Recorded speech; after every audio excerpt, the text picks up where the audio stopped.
Welcome everybody to another Super Spuddy interview. These are always very exciting for me, and this one's no different. We're talking today to Wendy Swiger, who has an amazing journey. You'll see the before and after pictures. It's a pretty incredible difference. Wendy looks like a whole new person. Which is how I actually feel about myself as well. You know, the life is very different these days, and I'm sure life is very different for Wendy to what it was before. And I'm excited to share the story of how Wendy went from the before to the after. So here's Wendy. Welcome. Hi. Glad to be here. I'm just thrilled. I'm going to be famous now. Yeah, well, yeah, this is 15 minutes of Z grade fame for you. I was teasing. I was making a joke. No, we used to have a show here called Lifestyles of the Rich and Famous, and I'm on the show called Lifestyles of the Not So Rich and Certainly Not Famous. Yeah. Well, you know, we're famous to the right people. That's right. Now that's true. Yeah. So tell us a little bit about what life was like before you started changing things, and how you got to the point where, you know, you thought that, you know, enough was enough. Well, I'm 64, and apparently I have those genes that Dr. Lyle says come from the Viking North, the frigid North. And I like this theory. He's an environmental psychologist, and he says that some people have trouble getting rid of fat. And I have had trouble getting rid of fat my entire life. It didn't really show up as a real nuisance until after 30, after my second child. I was a little pudgy, but then after the second baby, I couldn't get rid of this weight. Well, I tried. I'll have to go back to the Dr. Lyle thing, but my history is that after the second child, I was like 195. I was almost 200 pounds, and I'm 5'3". I don't have a table for conversion but yeah, that's big. I was. Yeah. Pardon me? It's around about half. There's 2.2 pounds in a kilo. So if you're 200 pounds, you're close enough to 100 kilos. Yeah. Okay. And at 5'3", that was pretty big. And and I hated it because you know, you just don't like looking that way. Yeah. And my family is particular about, you know, not being fat and all that. So I just did what everybody else did. You know, you just try to exercise a lot and you think that's going to make it go away, and it never does. And, you know, you try a bunch of fad diets and all that. And I managed to, by sheer sweat, carve off a little bit and get back, I think, like 40 pounds or so. Then had another baby, same thing happened. But anyway, the point is that between 30 and 64, I would plump up to about close to, you know, 190 pounds or so, and then lose it by gargantuan effort. Sometimes I would lose more, sometimes less, and then it would come back. And I did that 6 times in those 30 years. And it was tremendously stressful. I didn't even realize how stressful it was until I found an old calorie counting diary that I had with my daughter, because she was like me. I was married to a thin man, and we had a thin son. And then there was pudgy mom, actually obese mom most of the time, and pudgy daughter, who was, you know, young girl, and in puberty, she's starting to get plump and really concerned about it, because, you know, young girl in 13, you don't want to be plump. You know, you want to be svelte and sleek and all that. So I had a really thick calorie counting little diary, and it just depressed me. I found it the other day, just looking at all that manic effort it took to try to stay under. Gosh, I was trying to hit 1,200 calories a day, and it was so hard.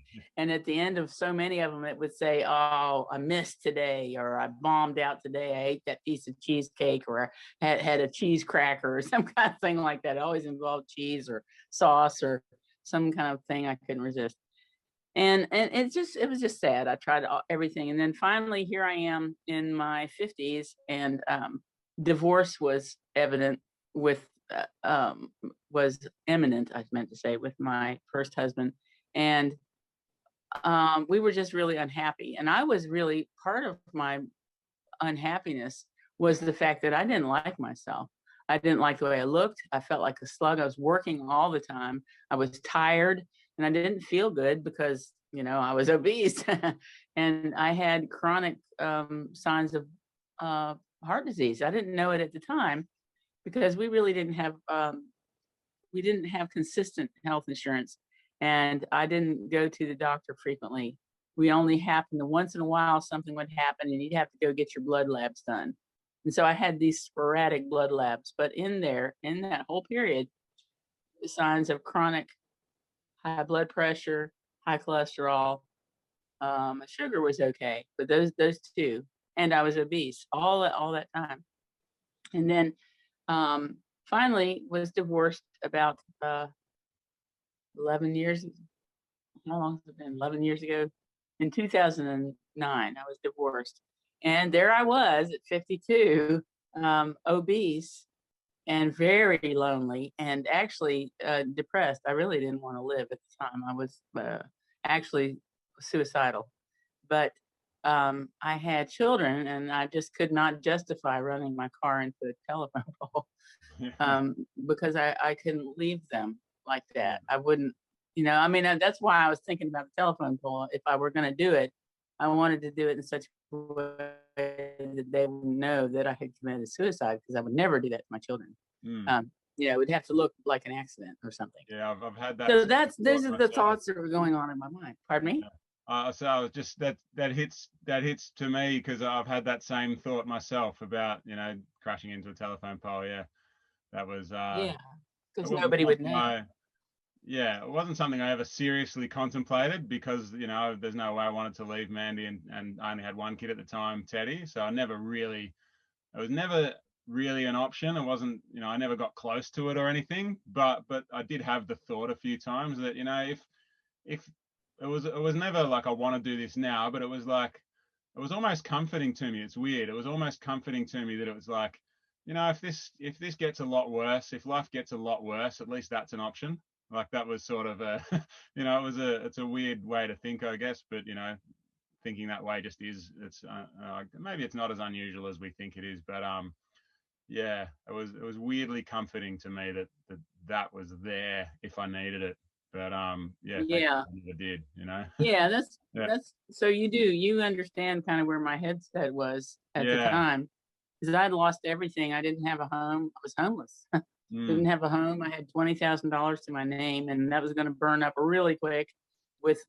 I had a studio that I was trying to pay rent on. That my career at the time was a freelance illustrator and portrait painter.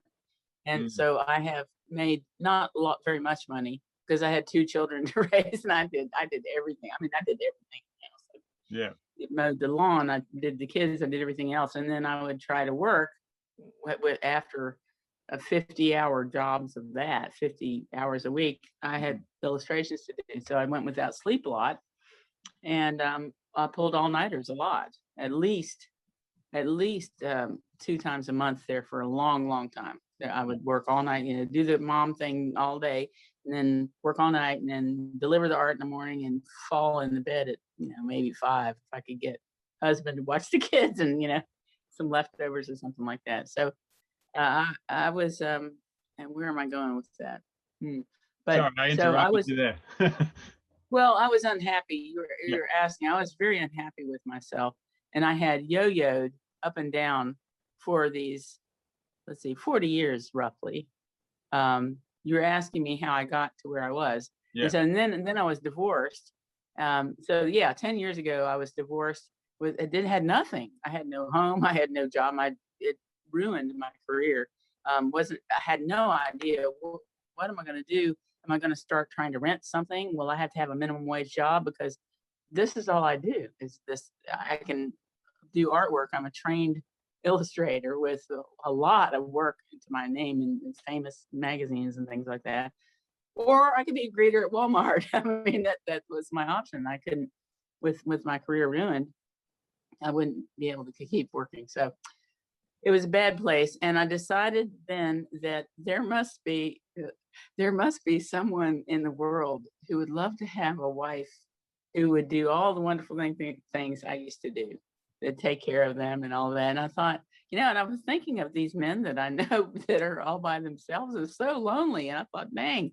But here's how I got there. Actually, I hadn't even thought of that. But a friend of mine, I was crying all the time, and I was trying to lose weight. I was going to the gym at this point to try to get rid of this weight because I felt terrible. I just didn't like being fat anymore. And then now finally I could take care of myself, and I decided to go vegan at that time. Well, vegetarian.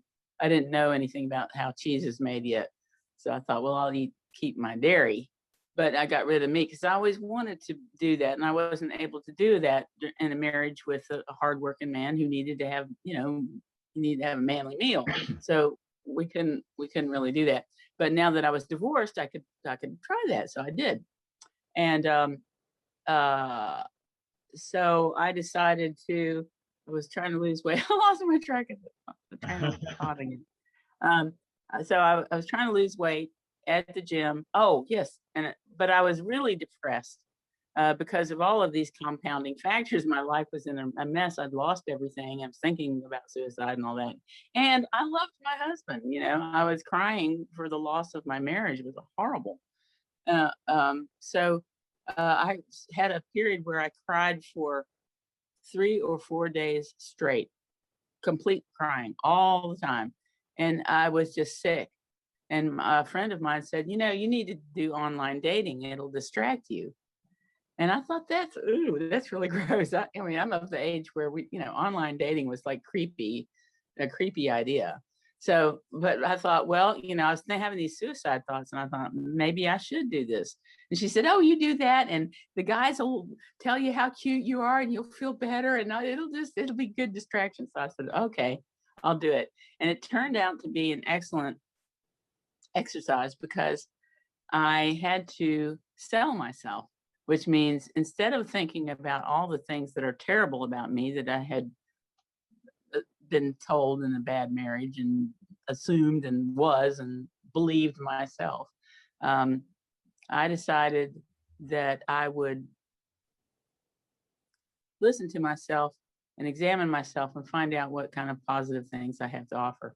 And that was a great exercise. I spent the day writing what's good about me. What can I do? I can do this and I can do that, and I have this strength and that strength. And actually, I felt a lot better afterwards. And so I posted this, and then I made a funny thing out of it. Posted a profile and got online dating, and it made me feel better. But the thing is, you can't get a date when you're fat. So I started dyeing my hair and, really getting serious about losing weight. And I think the thing that really worked, this same friend said, oh, you ought to try the Stanley Burroughs lemonade fast. That works great. So I was slugging it out of the gym, losing, a pound a month or something like that. I'm like, oh God, I'll never, it was awful. And she said this, so I tried the lemonade thing, and man, the weight just fell right off. And I thought, oh, this is great. And of course, I was living by myself, so I was able to do this weird thing of only lemonade with cayenne. Yeah, that's one that I've never heard of. I thought I'd heard of everything, but a lemonade, this is the first time I'm hearing of that. Okay, it's called, you can look it up. Look up Stanley Burroughs Lemonade Fast. Yeah, okay. And it had a bit of popularity when some of the celebrities somebody did it, Yeah. and it made the news. So she knew about it. She told me I did it, and it worked. And it's probably okay for a quickie, fast kind of thing, cleanse you out. But I did that and lost weight really quick. And then by the summer, June, I went from 190 to about 155.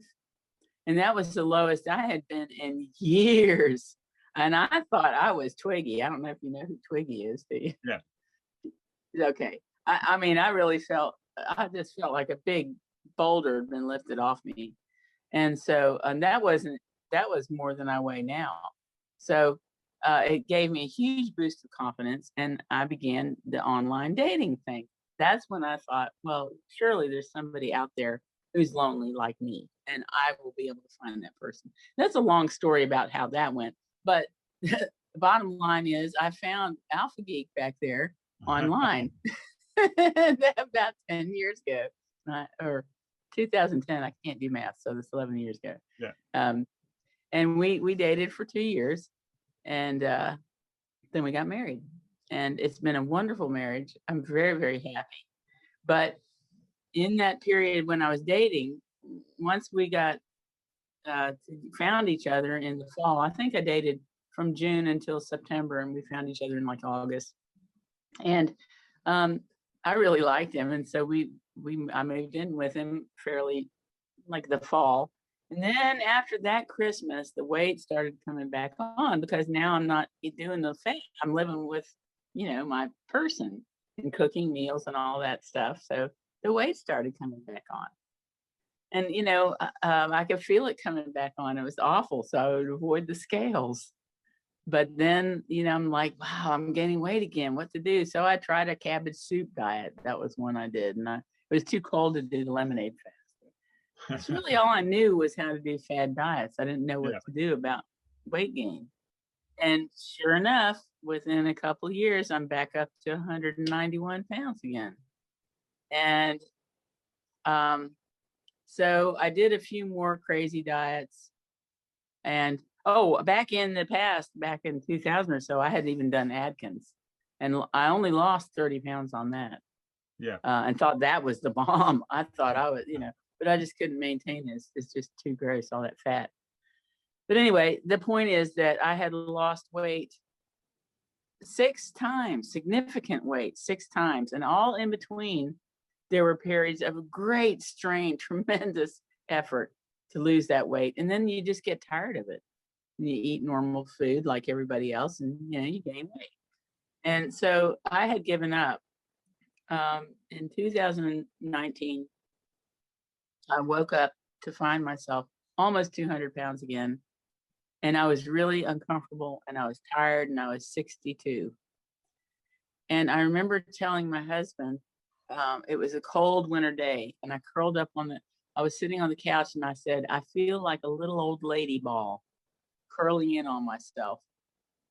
Like one of those little pill bugs that just kind of rolls up into a ball. I could feel myself, kind of almost like withered hands, like that. I felt myself in decay. I could feel it. And I was depressed about it. I'm getting old. I'm fat. I can't, obviously I have to be fat. I'm one of these people. I'd given up, but in February of 2019, I decided I would try one more time modestly. I'm done dieting. I knew dieting doesn't work. But I thought maybe if I just make a few small changes, a few pounds will come off. So I quit eating breakfast, and I tried hard to stay away from foods that I knew were really high calorie density. I don't know the term at the time, but I stayed away from the ice cream and the other things. Did my best to eat only one slice of pizza or the equivalent of that. You know what I mean? Yeah. But I never had figured out that it was the fat or the oil. So it was coming off really slowly, but it was coming off. And after about 20 pounds, I thought, that's pretty good. This is as good as it's gonna get. Well, we were at I started the vegan potluck club here, and I was at this potluck, our monthly potluck club, and a fellow there told me he'd lost 70 pounds. I said, how'd you lose the 70 pounds? He said, eating potatoes. I said, you're kidding me. Oh, and I thought, this guy's off. This is loony. But he talked about it some more, and I was intrigued. He sounded like he wasn't a complete nutcase. He sounded a little bit intelligent. So I went home and started reading about it. And I thought, I can do this. And so that's when I started what was up. I had not heard of you yet. I hadn't run into your things, your videos and all that stuff. This particular person talked about, I ran into the Crocs in the kitchen. Oh, yeah. And they have a phenomenal, where the picture of them when they were so big, and how much weight they lost together. So they had videotaped their reset, and I just did what they did. Only for some reason, I knew I could have a little bit of seasoning. I think they did theirs without anything, but I could have a little bit of seasoning. So I did that for 2 weeks and was shocked when in the third day of the reset, my ankles appeared. I'd had chronic edema in the ankles since I was 30. I think I remember you talking about that at the time. Yeah. Yeah, they would puff up, and especially in the hot weather, they would puff up, and I got, you just couldn't see the ankles. You've got a foot, and then you have a shin, and there's no ankle in between. They're called cankles, apparently.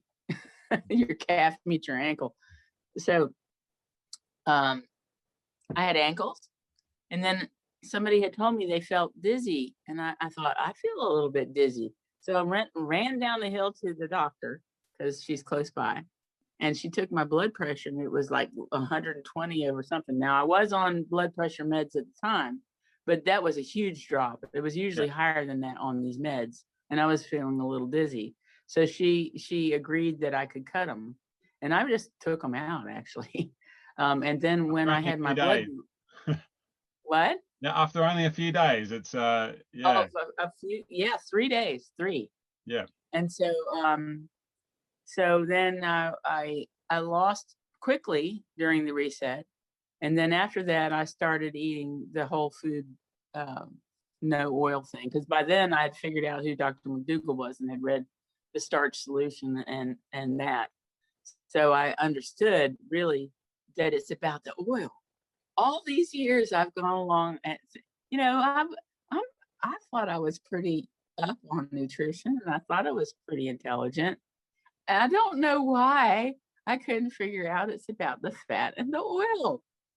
But as soon as you take the fat and the oil out, your calories plummet. You're eating half to a third of the calories every day. Yeah. So that's what I did. I started eating the whole food and really staying away. And I got 2 calorie density charts and posted them, printed them, and put them on the refrigerator so I could get it in my head, about which of the foods are low and high. Because at first it was confusing to me. Now it's just something I know like the back of my hand. But I did all the things you do to learn about calorie density and what foods to eat and how to stay, mostly potatoes, and get rid of all the other stuff. And that's what we've done. And so then I eventually settled at around, I'm hovering at about 140 now, which is just peachy for me. This is the thinnest I have been since I was, actually I was 139. This is the thinnest I've been since I was 27. Man. And now I could lose 20 more pounds, but I'm not pressing it. We're just living this way. I've lived this way for 2 years, and it seems to be a comfortable rhythm where I'm eating mostly potatoes and mostly yams.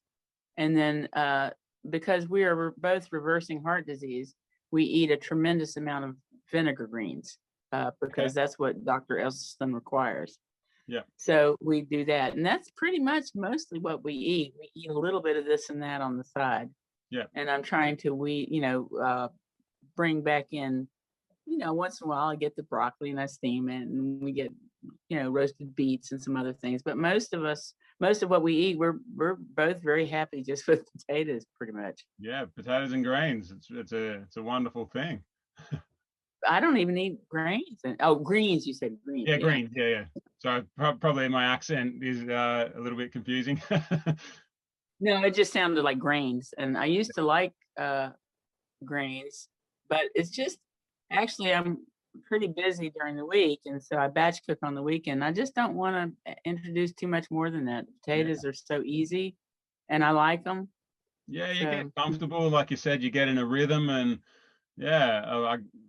previous me wouldn't have imagined eating potatoes at nearly every meal, and now it's like you know, I don't always get excited about potatoes. They're not like the world's most amazing and delicious food for me all the time, but it's also at No. the same time, it's like I think about eating other things, and I'm like, do I really want to go to the effort? You know, I've got potatoes Yeah, ready. it's the Just eat them effort. and Yeah. get on with my day. You know, it's like, Yeah. yeah, it's just it's I'm just comfortable with it. It's nice, and you know, I don't really have to think about it or put any effort into anything. I just eat and live my life. It's good.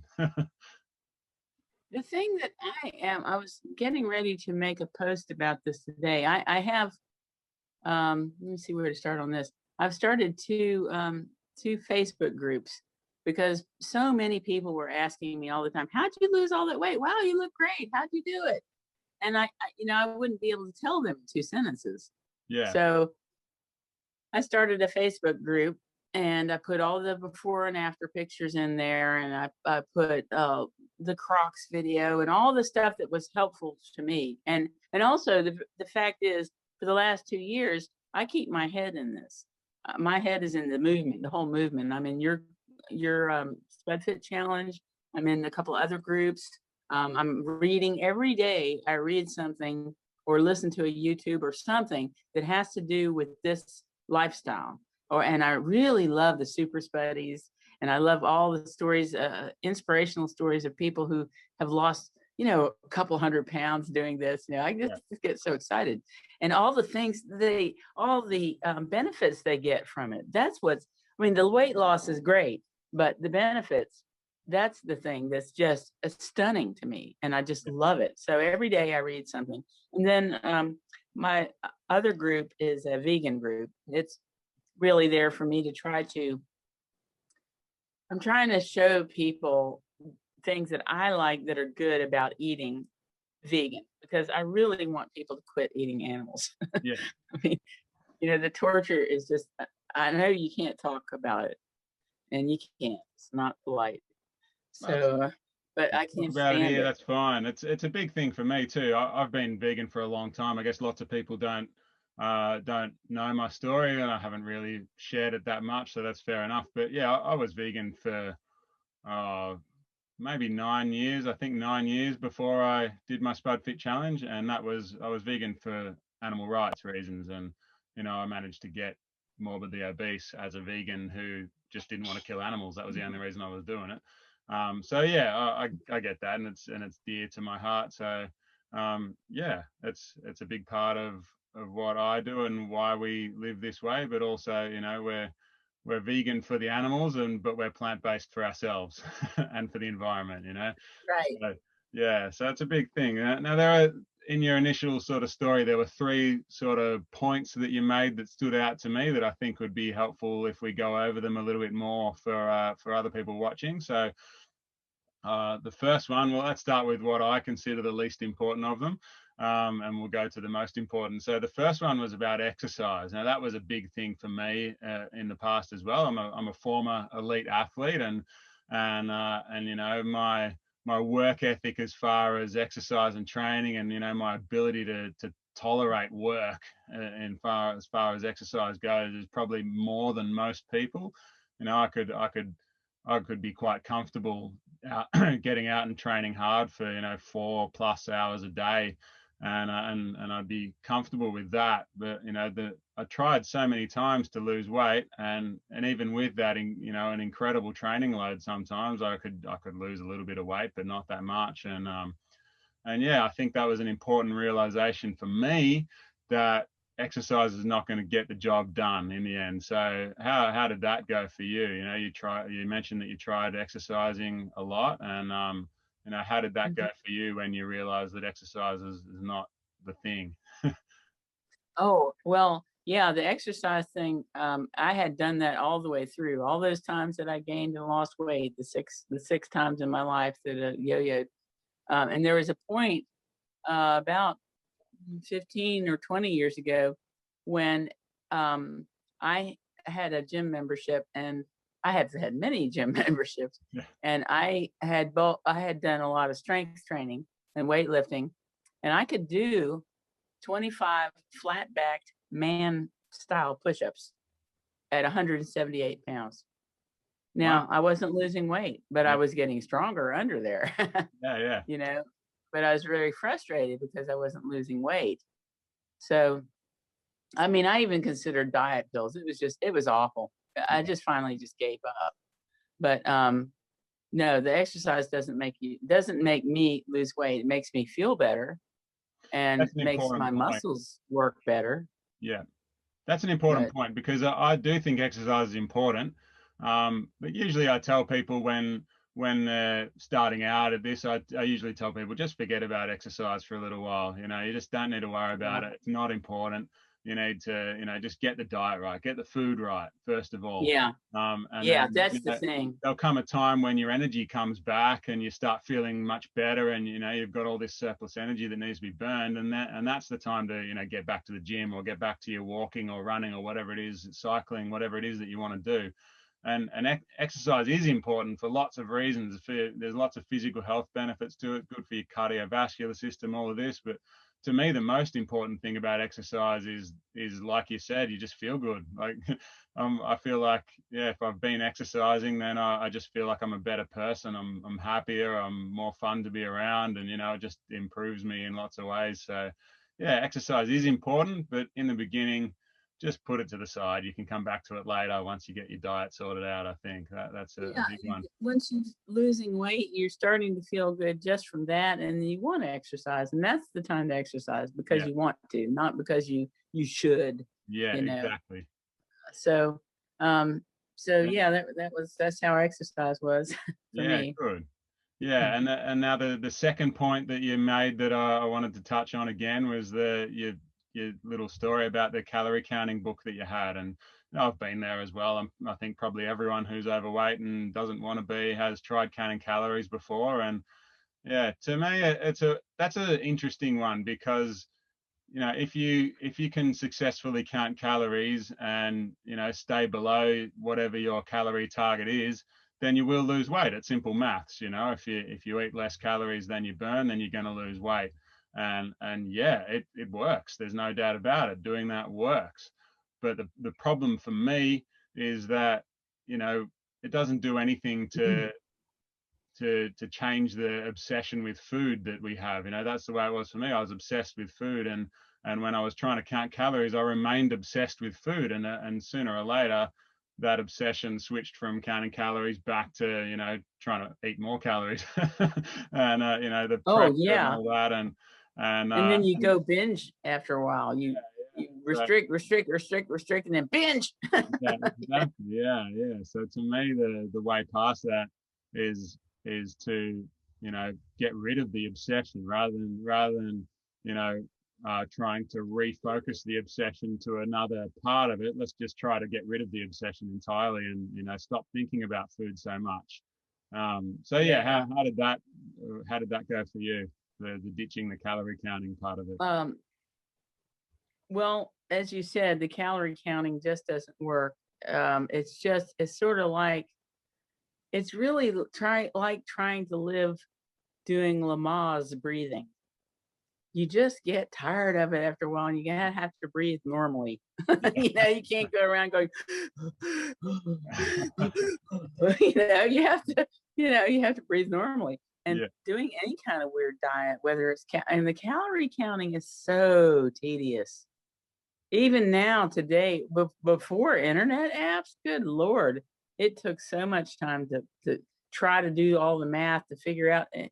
I made this recipe and it had these things in it, and it probably had about a cup of meat, and a half a cup of that, and you're trying to add all and get your book out and look up the book, and oh gosh, so much time. It makes me angry actually mm, because that time could have been used on things to strengthen my family and fun and all of that, yeah. and it was Exactly. what a I like waste. to say that food should be something that fuels your best life. Food, it should be there to enable you to get the most out of your life and live it to its fullest. And when you're counting calories or restricting and all that, really what's happening is food is distracting you from living life. It's making you focus on this other thing instead of just focus on enjoying yourself and enjoying the company of the people you love and enjoying the way that your body feels and moves and all of that. And You know, when you're just so focused on keeping the numbers in this diary and making sure that you hit certain macro targets or all this sort of thing, it's a distraction, and you don't need that distraction. You got to get rid of that. So yeah, now Yeah. And I think it actually feeds the food obsession. yeah, absolutely, 100% agree. Now, the third thing that you said that I really wanted to touch on again, in my opinion, for me personally, this is the biggest part of my whole journey, and it feels like it is to you as well, but you can correct me if I'm wrong on that. But when I was thinking about doing this year of potatoes only that I did, you know, in the few days leading up to it, and I was thinking, okay, a year of only potatoes, and all I could think about was there's just no chance I can do that. Like, I don't have it in me to do that. I'm a hopeless loser, and what the I hell? know about that.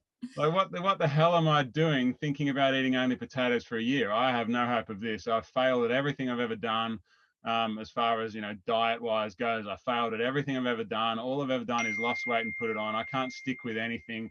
You know, what am I thinking? I'm a hopeless loser, and there's no way I can actually do this. And then, all these thoughts of, what if I fail? What if I don't have the willpower? What if I don't have the strength? And all this sort of stuff going on through my head. And it was all in just a negative spiral of thinking. And and and I found myself sitting on the couch in this negative spiral. And I thought to myself, I had a sort of a little moment of clarity. And I thought to myself, it is actually possible that I might actually be able to do this. I might actually be able to, get through the year of only potatoes. That's not beyond the realms of possibility. I think it's highly unlikely, but it is possible. And so I owe it to myself, just out of fairness, to think about, okay, yeah, I'm probably going to fail. I'm probably not going to actually make it. And I can think about that. But just to be fair on myself, I should also put some time towards, instead of only thinking about the negatives, maybe think about the positives as well. Put some time into thinking, well, instead of what if I fail all the time, at least try to give half and half, 50% thinking about what if I fail and 50% thinking about what if I succeed. And, that is a possibility. So let's think about that a little bit. And just that, I think of that as the biggest thing, the biggest change of everything that ever happened. That in itself was the biggest thing. And just allowing myself the time to consider what happens if I'm actually good enough, and something, works out and I succeed. And the reason I'm talking about that story is, to me, that relates to you with your dating thing, where you had that day where you had to think about the positives in yourself, and look at yourself from in a better light. And it felt like that was a significant thing. So yeah, does it feel that way to you, that was a really important part of the whole thing, just learning to think, give yourself the benefit of the doubt in some ways, I guess, and think about yourself in a more positive way from time to time? Yes, I would say so. Although that didn't come till afterwards, really, Yeah. for me. Okay. Because when I started this thing, I had just given up. I just thought I have to be a fat person. And I was just trying to be 20 pounds less. And then I was going to be happy with that. Yeah. And then I ran into the potato reset information by accident and decided to try it, like for 2 weeks, like people do. Yeah. And then said, "Oh my gosh, look at this. No, I got ankles, I had no blood pressure. Wow, I'm not going to have to be." And all my labs improved. I was pre-diabetic. Yeah. So, my sugar went down, and the doctor told me, she said, that is the lowest drop in LDL I have ever seen, that wasn't due to medicine, to some sort of pill. And so her jaw was dropping open, and I thought, this is exciting. Then I got excited, and I began to think, like you're talking about, oh, I can do this. Yeah. It's possible to do this. I've lost good weight. I've lost weight as fast as I did on that keto thing, which is we called it Atkins, but everybody calls it keto. I've lost weight quickly. I feel great. My blood numbers are great. I can do this thing. Yeah. And then I started just really burying my head in this whole movement, Chef AJ and all the YouTube wonderful lectures there are out there, and reading the books by Dr. Esselstyn, and listening to all the wonderful, there's so many just wonderful influencers out there like you and AJ and just so many people. And then, you listen to one, you find somebody else, and you listen to another one. And so I was just listening to that crazy. And because I was in it all the time, it was easier for me to understand probably than it is for most people. It just doesn't make sense to people. Yeah. When I tell them what I did or what this is, they look at me with these blank stares. They Well, think I'm a nut, like I thought, when I first heard that sell at the potluck. yeah. Well, I've got news for you. You are a nut. I'm a nut too. We're all nuts. I think I like to say that the only people that are truly nuts are the people who think they're not. And yeah, I Well, think, I don't. Fortunately, I don't really care. yeah, I have a thick skin, and it's so important. It's so important yeah, that I'm willing to take the label of village idiot and wear it yeah, around if they want to give absolutely. it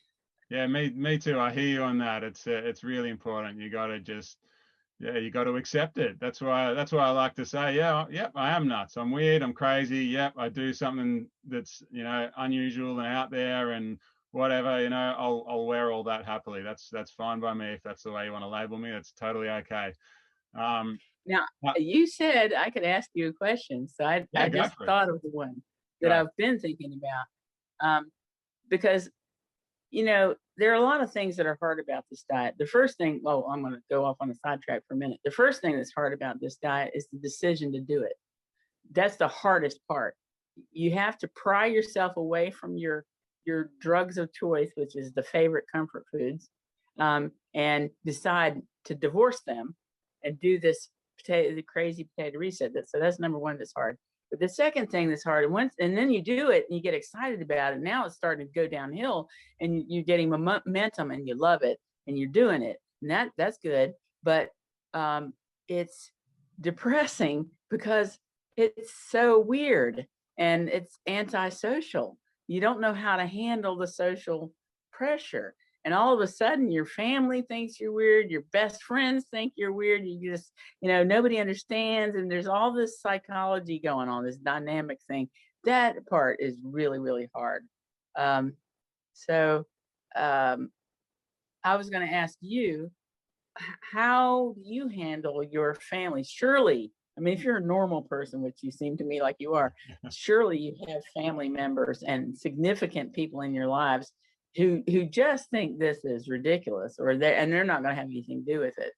They're just eating their meat and the cheese and just living their life, their big old life, and maybe some of them, the really confused ones are thin. They think it's okay. They're thin and they eat all this stuff. How do Yeah. you handle it? Oh, to me, it's just I'll do my thing, you do yours, and we don't really. It's not something that I try to push that much. I used to be a little bit more, a little bit more worried about that sort of thing, and it affected me a little bit more. But yeah, even when I started doing only potatoes, yeah, there were people who were concerned, and I would just say, there's I'm not silly.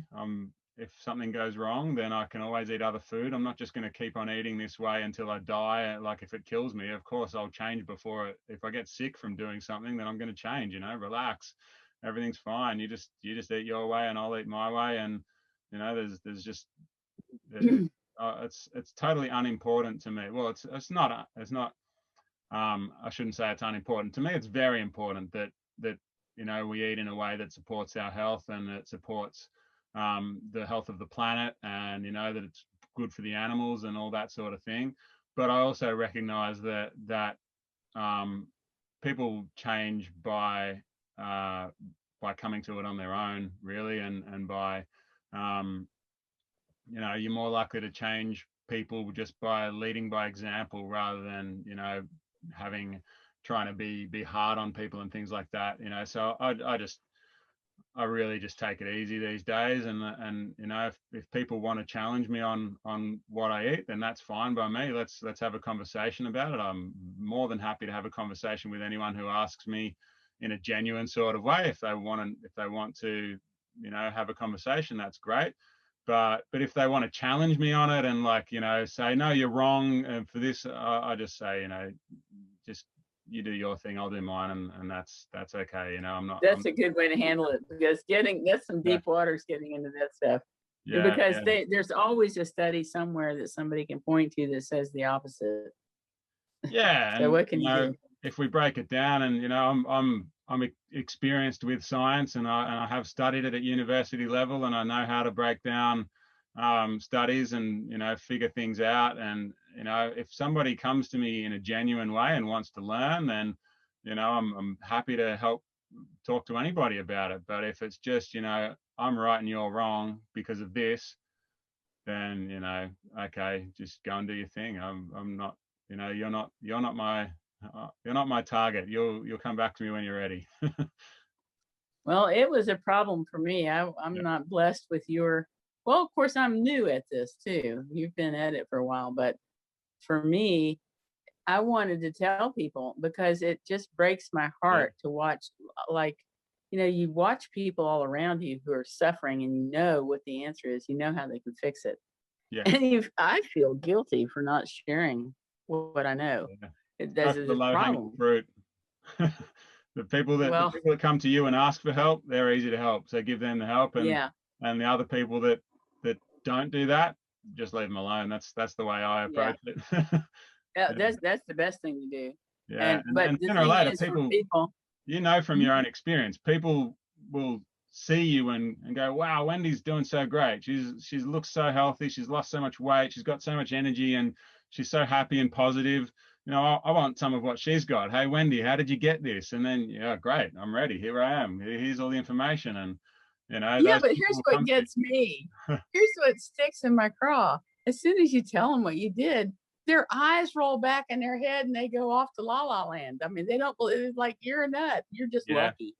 And then Yeah. they But run then, and they go on and the diet program or whatever it is yeah. they're doing. Well, some of them do that, and then some of them go away, and then they come back to you 6 months later and go, you know, I tried a couple more diets since last time we spoke, and sure enough, they didn't work. So tell me more. You know, it's just, it takes time, Well, but that's what that's what I'm happens. hoping. That's Yeah. what I'm really hoping, because Yeah.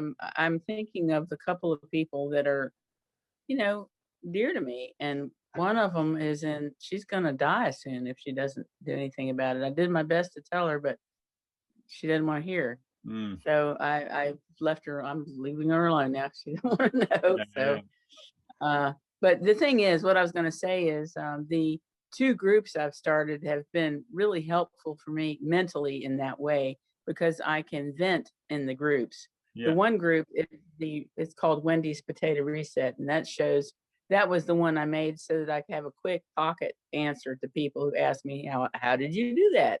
I could say, go to this group if you really want to know. Go to the You group, can. and I'll let you in. It's a private group, but I'll let you in, and you can see all my pictures and see all the material that I studied on. Help me. Let me turn that off. Well, you can send me a link to those groups, and I'll put them in the YouTube description, and hopefully people can, Okay. if they want to join And you, then they can do that. And the other group is a vegan. It's called W Vegan, and which is my name. I came up with that, and it's for West Virginia. It's because West Virginia is WV, and we're in West Virginia. But the point of that group is that I really like fellowship with other people who understand what, not vegan. I'm not into the strict philosophy of the word. So I use the word just because I don't have a better one. That, you know, we need the word vegetarian to mean you eat vegetables only. It doesn't mean cheese. And I don't know why cheese got in there, but anyway, I would like to be able to say I'm a vegetarian. I only eat vegetables. And yes, I do feed my dog, you know, and cat carnivore. You know, I have animal products in my house and all that. I'm not able to be a 100% purist. It's not that I wouldn't like to be. I think that's a lovely idea, but I can't do that. I'm just a person who's trying to not eat animals and abuse animals and be healthy at the same time, right? So I started this group called W Vegan, which is about eating. how to eat this way. And I wanted to show how do we eat when we're trying to eat only plants that are whole and avoiding oil, salt, sugar, and processed foods. How do you eat like that? And that's kind of what that group is about. And I put my recipes on there that I'm coming up with all the time that we like, because in a lifestyle, we know we can't just eat potatoes. Holidays come and birthdays are had and all that, and you want to celebrate, you want to behave socially with people. And so I have like last year in the fall, I retooled all of my Thanksgiving and Christmas holiday recipes so that they didn't have any oil in them. No oil. And I was able to do no sugar as well. No oil and no sugar. They are still high caloric density because they have flour and bread and some things like that in them, but they're treat food, so we can have it once in a while. And I have a gravy that's no oil, and it tastes like, these recipes taste like my childhood memories of the holiday. My dressing, stuffing is like that. And I eat that and I feel like I'm having Thanksgiving. So I don't feel like I'm suffering, and if I want to celebrate with family, I can make these foods and eat with them and share them with people and not, be proud of them. So that's kind of what that group was about, was to learning how to get through the social pressure by being able to have delicious food and pretty food that we can share with people that's healthy, so that it's not, you're not always going to an event and saying, oh, I can't eat that. Oh, no, it just feels so antisocial. So that's what W Vegan is about. And in fact, recently, I just made a carrot cake, which is so good. So good and very, very pretty. But it has no sugar in it and no, let's see, oil. It has no oil, no sugar. So, and it's beautiful. Now, pardon me? Sorry, keep going. And I made this because we're getting ready to go on a vacation, and my brother's birthday is going to be, we're going to go to the mountains with some other people, and none of these people eat like we do. But I'm working on my brother, and he's eating lots more potatoes and all that, and he understands why this works and how it would work. He's just a very, very busy man, runs a company with 30 employees and all that. So I'm going to bring him this cake for his birthday and show off with that. And it's a beautiful cake too. I mean, it looks as good as anything you would get anywhere in a pastry shop or something. All right. So, yeah. Sounds like a plan. So let's finish this off then with if you've got one bit of advice for anyone who's on the fence and thinking about, do I want to do this? Do I not? There's people who are have known about the potato thing, the Spud Fit Challenge, for a long time, and they've sort of not really got around to starting it. And you mentioned that the hardest thing is actually making the decision to start it. So what's your bit of advice, last bit of advice for someone who's in that position? Last bit of advice is to jump right in. Don't be a pansy and try to tiptoe in. The water is cold, and you get up to the top of your thighs, and you're not going to want to go any further because it's cold. The people who get in the water, jump right in, get it over with. Yeah. And there's a tunnel of withdrawal that we all have to go through to make it successfully in this. So that's why we jump right in. Go ahead, do the withdrawal, because this food that makes us crave it all the time is addictive. It really is addictive for people like you and me. I've been fat all my life, and I've been obsessed with food all my life. And there are certain foods which, if I'm around them, I'm going to have to eat the whole bag, whether I'm going to think about it all night. I'll go get it in the night. I'll get it in the morning. I'm going to eat that bag of food. It causes an addictive reaction with me. So you want to cut the cord with that bad boyfriend. He doesn't treat you well, and he leaves you in the corner crying. So you just want to cut him off and say, jump in the water, get away, do the tunnel of withdrawal. It's horrible. You'll hate it. The potatoes are flat and boring, and you just hate it, and you just eat another one. And after you know it, your blood pressure goes down in 3 days. Whoa. And then your ankles show up. Whoa. And you're feeling good. Whoa. And next thing you know, you've been 2 weeks. And Yeah. now after 2 weeks, plain food tastes wonderful. Steamed broccoli, all those things taste just great. And you can do it. You're still a food addict. You're still going to have to stay away from those Toll House cookies and maybe drive around the other things and all that. And I guess we'll always be food addicts, but now you're strong enough to make that decision to stay away from it because you went through the withdrawal. If you don't go through withdrawal, if you keep those toxic foods in your life, then you're always, it's like being teased. You're always thinking about it a little bit, and now you have to have willpower. You can't, maybe you should have one. Maybe I should just have one. That's always, and it's tiring and old. Just get rid of it, jump in the water. It's great. When you come out, you'll feel great. That's my advice.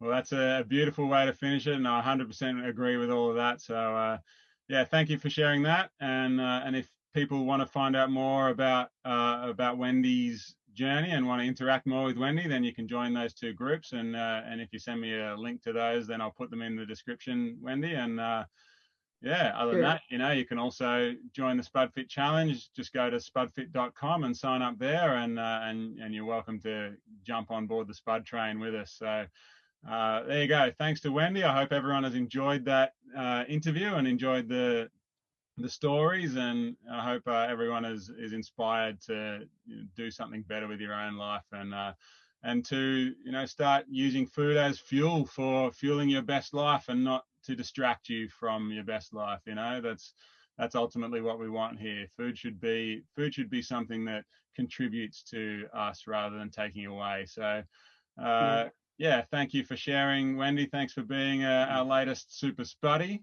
And there you go. Spud up, everyone. And thanks, Wendy. And thank you so much for everything that you do.